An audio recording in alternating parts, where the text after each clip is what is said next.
Nakakatuwa din in a way na kahit papaano may tatlong nanalo sa PDP laban mga kababayan. But again, and gusto kong i-vlog yan sa susunod, hindi tayo dapat pumayag na tanggapin na lang natin itong resulta na tatlo lang ang nanalo sa atin. Ayon yung gusto ko sabihin kanina. Sa US po kasi nakakapagtaka na ang daing DDS sa Amerika pero ang lumabas po na result ng bilangan, ang majority ng mga boto or ang mga nanalo sa US, pagkalaki-laki ng US, ang dami rin namang DDS diyan. Yes, may mga kakamping. Ang lumabas po, majority ng mga nanalo ay mga dilaw or mga pink. Tapos mga hindi kilalang tao. Mukhang ang balota diyan sa US na daya. Kataka-taka talaga, siguro ipakita ko sa susunod nating live, ano? Questionable talaga mga kababayan eh. Bakit ang mga nanalo sa Amerika, mga makakaliwa at mga dilaw? Hindi tayo dapat pumayag na ganito. Sa tingin ko po, ako naniniwala ko mga kababayan ha, baka nanalo ang Duterte kung may manlaglag man, baka dalawa lang. Majority ramdam ko, 50%, 60% and above ng PDP laban candidates or ng Duterte, pasok yan. Imposible yan. Feeling ko nga mga 8 kung hindi man 6 ang nanalo. Paano nangyaring 3 lang ang nakapasok? Tapos ang mga pinagsasabi ngayon ng mga makamangga, hindi 5 naman talaga na, hindi po 5. 3. PDP laban. Tsaka 'di ba bigla na lang nung last minute inadapt ng PDP laban si Camila tsaka si Mangga. Naghihimutok nga si Banat Bay, ano ba 'tong pinagagawa raw ng PDP laban? Meron siya, may binanggit na ba siyang pangalan? Umaabuso raw ang mga taga PDP laban, may mga pinaggagawa na hindi kinukonsulta kay PRRD. So may pinanghuhugutan, baka may nakakarating na info kay Banat Bay. Although homophobic yung isang yan, 'di ba? And yeah, mukhang galit siya sa mga katulad kong mga Diyosa, he's raising a good point kasi mga kababayan. Eto, anyway, kahit papaano may 3 nanalo sa PDP, 5 fine sa mga inendorso ni VP Sara since nanalo si Camille at saka si Mangga. Well, may chance po siguro tayo no na makapagluklok, 'di ba? Or makapili ang Senate ng matinong Senate President. And kung ako nga pong tatanungin niyo, nag-message na rin ako sa kakilala kong lawyer, tinatanong ko kung wala pang response, tinatanong ko kung puwede kayang maging Senate President ang kapapanalo pa lang, 'di ba? Kasi mukhang nakakaramdam na po si Quezon na aagawin sa kanya ang trono, mga kababayan. Puwede naman kasi 'yun, 'di ba, 'pag nagpalit po ng Congress at 'yan nga po ay sa katanghaliang tapat ng June 30 or yung huling araw ng June 30, 'di ba? Uupo na sa posisyon ang mga ibinoto natin, mag-e-elect ang Senado ng kanilang bagong Senate President. Pipiliin kaya po ng mga senador ang dating Senate President na si Quezon pa rin or pipili sila ng bago? Satisfied baga ang mga kapwa senador ni Quezon sa kanyang leadership? Nagagalingan ba sila kay Quezon? Kasi ang tingin natin si Quezon mukhang tando-tando ni Ma'am Shi. Mukhang waiter laang, 'di ba? Tagahawak laang ng kupita, tagahawak laang ng wine glass ni Ma'am Shi. Payag ba tayo na ang Senate ay hawak ni Ma'am Shi sa liog, mga kababayan? Kasi parang gano'n ang nangyayari eh. Mukhang sunod-sunuran ang Senado sa ahas na yawa. Na malaki ang tiyan at malaki ang mata, nakulubot ang liig. Kilala niyo kung sino? Comment niyo nga sa comment section. Oh, 'di ba? Mukhang mukhang hindi dapat ganyan mga kababayan, pantay yan, ng kapangyarihan, 'di ba? Ang presidente ay kapantay ng kapangyarihan ng Senate President. Ganon din ng House Speaker. So pantayan sila. At saka yung Chief Justice ng Korte Suprema, pantay yan sa kapangyarihan kay Niwi. So, bakit itong si Queso ay mukhang sunod-sunuran laang at waiter laang ni Ma'am Shi, tagahawak lang ng kanyang alak. So kapag ganyan na sunod-sunuran sa babaeng ahas, ay teka muna, paano kayo magpa-function ng tama?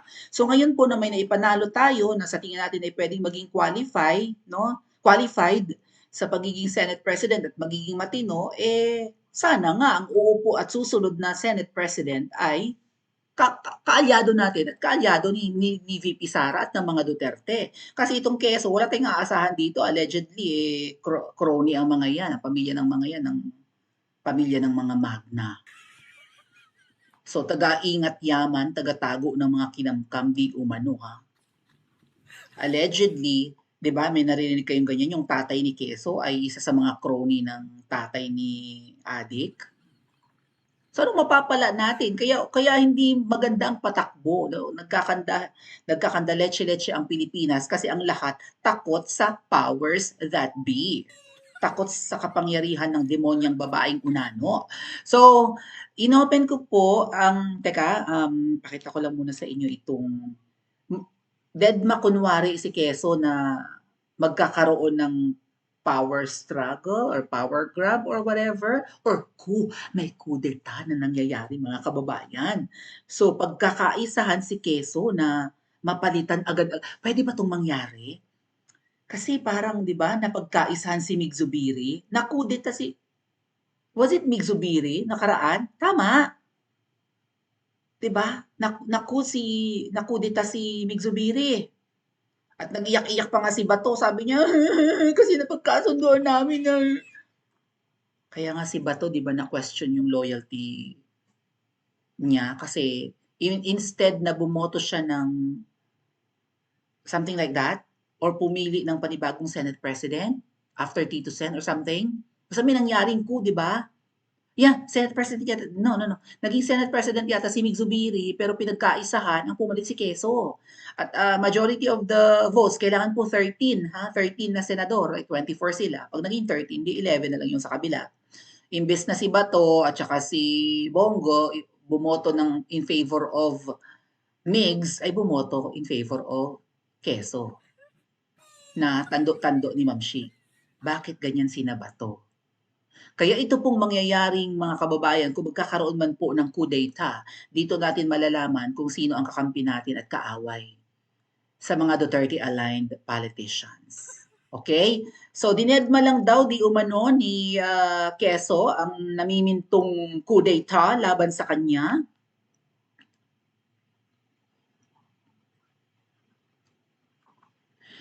So, this is an article from Politico.com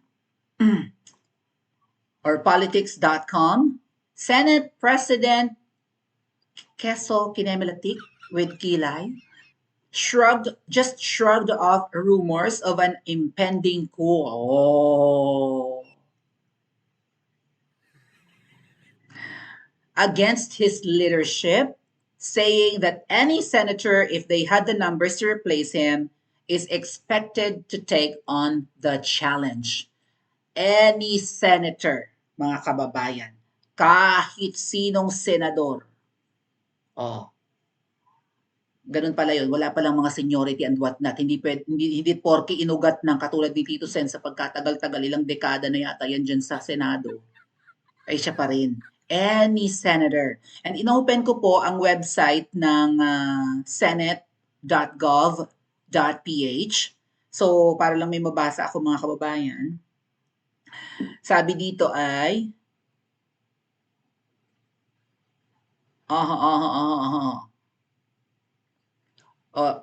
sabi dito sa whatever, widely regarded as the most powerful figure in the Senate President is the presiding officer of the Senate as well as the leader of the majority group. So kung may 13 kang kakampi, pak ka na, 'di ba? Ikaw na 'yon, wagi ka na ng bonggang-bongga. Hindi ko alam kung dalawa lang ang mag-aagawan, baka makiagaw si Kiko Matching. Marami namang dilaw si Bam, dilaw si Sisa. Maraming dilaw doon, 'di ba? Baka si Mangga makiagaw rin. Right? Si Mangga ngayon ang star ng Senate kasi siya yung nagpahiring. Pwede no? O kaya naman si Kong Marcoleta. When it comes to seniority, no, sa edad, Kong Marcoleta yan. Kung Duterte-aligned senators ang pagpipilian. Si Kong Marcoleta, no, mas matanda kina Bato, kina Bongo, kina Cayetano. Pwede rin si Cayetano naging House Speaker. Sino kaya mga kababayan ang nagpa-plot ng coup? Ha? The Senate President is regarded as the third in line of succession. After the President and Vice President. Nasa ikatlong line ng succession si Quezon. Pero mapapalitan niya na siya pagpatak ng July. Sa 20th Congress, iba na ang Senate President. Si Quezon pa rin kaya ang piliin? Medyo favorable, no, kay babaeng ahas na si Quezon pa rin ang maging Senate President sa susunod na Congress. Sa susunod na 20th Congress. Ang Congress ay binubuo ng Senado at House of Representatives or ng mga congressman. So, siya pa rin paborable kay Liza Tanas na maging Senate President pa rin ang sunod-sunuran sa kanya. Si Mangga kaya magiging sunod-sunuran kay Liza Tanas? Eh, nasa third line of, di ba, nasa third, ang sabi nga, nasa third in line of succession ang Senate President. Kapag natanggal si Vice President Sara Duterte, ang Senate President ang pwedeng maging Vice.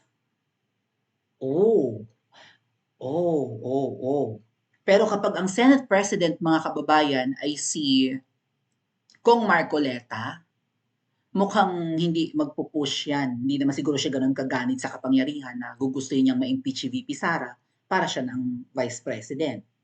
Kung siya pipiliin ni Ngiwi, di ba?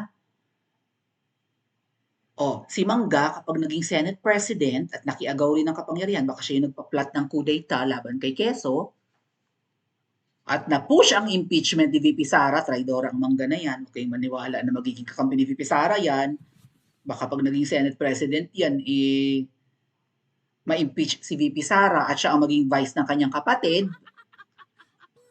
Kung ano man ang mangyari sa kanyang kapatid, Marcos pa rin ang presidente, siya yun. Papapatunayan sa taong bayan na mas magaling siya. At kapag napatunayan niya na mas magaling siya sa kapatid niya, kung ano man, mag-step down ng kapatid niya, ma-overdose, mapapatunayan, di ba, kung siya ang magiging vice president, tapos nga na-disqualify ang kapatid niyang Nyodik Tiba, or Nyodik, siya ang magiging presidente sa mga remaining years ni Ngiwi. Therefore, may prepare niya yung sarili niya for 2028. Malay niyo, baka mamaya ma-push pa ang People's Initiative. Mag-best friend sila ni Tamba, baka magkasundo sila. Right? Push nyo na ang pagbutingting ng konstitusyon natin. Toink, baka wala ngang election sa 2028, baka nga mamaya ma-extend pa yung term ni Mangga. We can never tell. Right? So, if anyone could be the Senate President, despite na walang background pa rin, legislator si Kong Marcoleta, may background sa lower house, pwede siya maging Senate President. So, kung merong nagbabalak ng coup d'etat laban kay Quezon, kanino kayang team ito, mga kababayan? Ito kaya ay team ng mga senators na pro-Duterte? Right? Or ito ba yung team ng mga senators na dilaw? Kasi nagbabalik yung dalawang dilaw, plus nandun pa si Sisa at kung sino-sino pa. Or team Mangga? Malay natin, ma-persuade ni Mangga ang tatlong nanalo ng PDP, kakampi din niya si Camille, di ba? At kung sino-sino pang nandun, nakasamahan na niya. Sino kaya ang magiging susunod na Senate President, mga kababayan? Mapaltan kaya si Quezon? Or si Quezon pa rin ang magiging Senate President? Papayag kayo? Parang hindi maganda no na si Quezon pa rin ang Senate President sa susunod na 3 taon, right? Tapos si Tamba pa rin ang House Speaker. Ay si Ma'am Shea ay mamamayagpag pa rin ang kapangyarihan. Ano kaya? Sino kaya? Ang pipili kay Kong Marcoleta na mga sino kaya ang boboto kung ang pagpipilian ay si Kong Marcoleta, si Mangga, si Quezon? Kanino boboto sina Bongo, sina Bato at ang mga Duterte-aligned candidates? Or hindi na candidates, senators na. Pa-comment nga po sa comment section at mag-like and subscribe din po kayo.